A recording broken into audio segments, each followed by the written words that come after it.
memutihnya rambut, sebagaimana sebagian besar dari bapak-bapak yang ada di sini sudah kedatangan tanda-tanda kematian.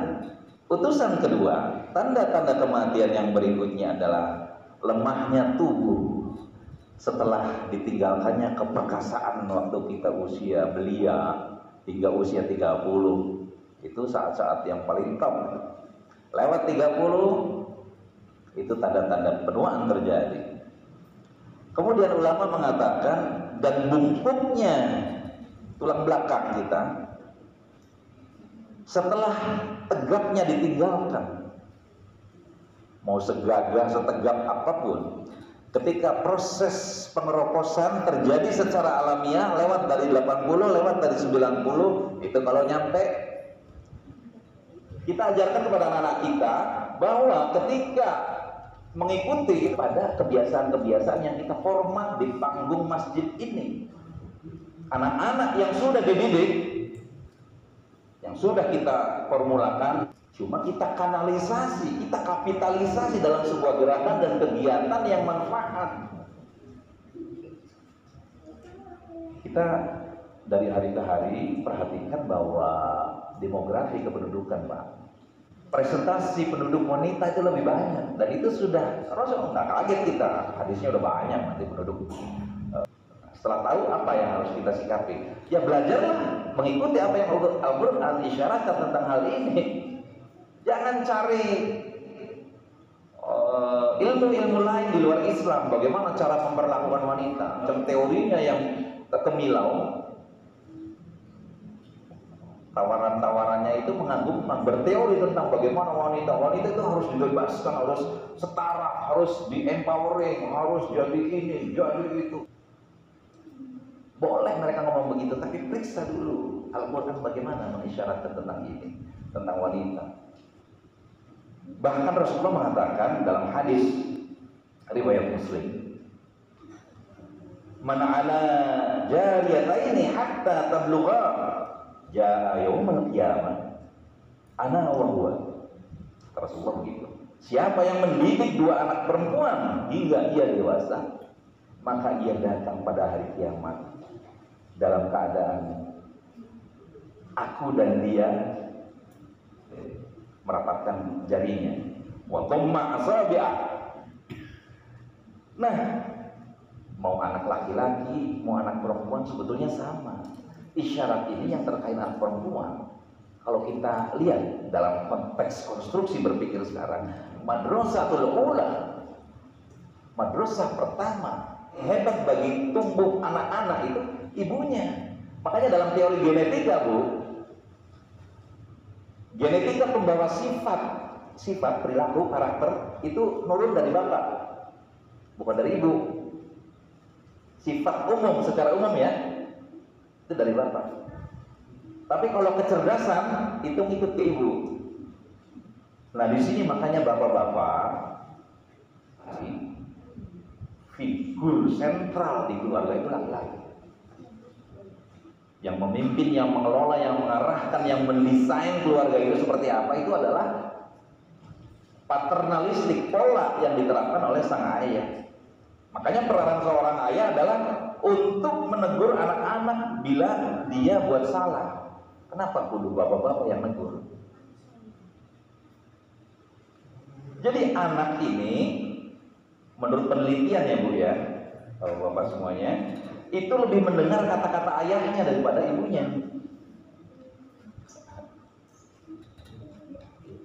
Laki-laki itu kan juga kan produksi bicaranya kan sedikit, tapi sekali ngomong ada gainnya, ada bobotnya. Nah, inilah fungsi bapak sebagai peletak dasar wibawa di rumah itu. Dan tidak ada kewibawaan yang bisa dibangun tanpa disibukkan oleh kajian-kajian semacam ini. Nggak bisa beli wibawa itu. Maka dengan demikian pujian atau gratifikasi, gratification dari ayah ya, untuk bapak-bapak menurut American Journal ini itu lebih ditunggu pujian ayah ke anak tuh daripada ibunya. Apresiasi anak-anak siapapun kita itu butuh pengakuan tentang eksistensinya, dan tentu dong berbanding lurus pujian dari ayah itu membekas dalam hati, maka ketika ayahnya mencut dengan kalimat yang sedikit tapi mengena, mendalam, itu akan menjadi self reflection, muhasabah anak-anak itu. Bapak-bapak yang dimuliakan Allah, dalam persoalan postulat, postur gaya, sikap, dari mulai gaya bicara, sorot mata, anak-anak itu lebih mengikuti ke bapaknya bukan ke ibunya. Karena tahu kita itu diidolakan oleh anak kita, ini bapak-bapak ini diidolakan oleh anaknya. Maka jagalah sikap kita itu. Ayah itu pahlawan buat dia itu. Jadi yang memberi rasa nyaman, tenteram anak nih, kalau ada ayahnya yang kelihatan, figur ayah, dia punya rasa security feeling, perasaan security, perasaan aman, ya. Dan dia punya harga diri. Anak kita punya harga diri itu melihat bapaknya. Kalau bapaknya ancur-ancuran, dia keder, kasihan Pak. Itu makanya mari kita lahirkan generasi berikutnya yang punya memang sistem generasi yang dicetak oleh Quran sedemikian rupa ini.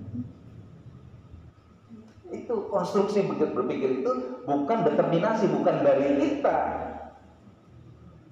bukan, munculkan kesadaran itu tentang hak dan batil, hal dan haram. Judi sekarang ibu, bapak-bapak dan anak-anak semua hati-hati, judulnya nanti bisa bukan judi lagi. Anak lebih baik tingkah lakunya, maka anak juga lebih stabil emosinya. Jangan sampai ada seorang anak perempuan yang mengeluh gitu, merasa tidak perlu menjalin komunikasi, padahal yang dibutuhkan oleh anak itu adalah komunikasi, obrolan.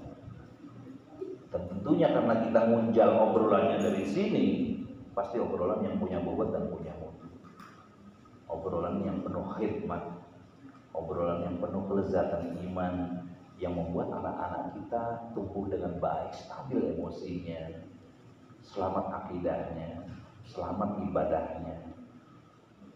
Kalau anak-anak kita tidak disentuh oleh kita, dia pasti disentuh oleh sekularisme, LGBT, dan macam-macam komunisme, ateisme, agnostik.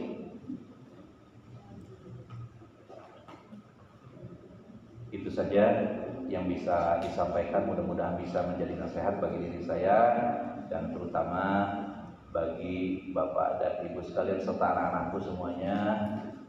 Ditutup dengan doa, Rabbana la tuzigh qulubana ba'da idh hadaitana wa hab lana min ladunka rahmah innaka antal wahhab. Allahumma inni as'aluka ilman nafi'an wa rizqan thayyiban wa amalan mutaqabbalan.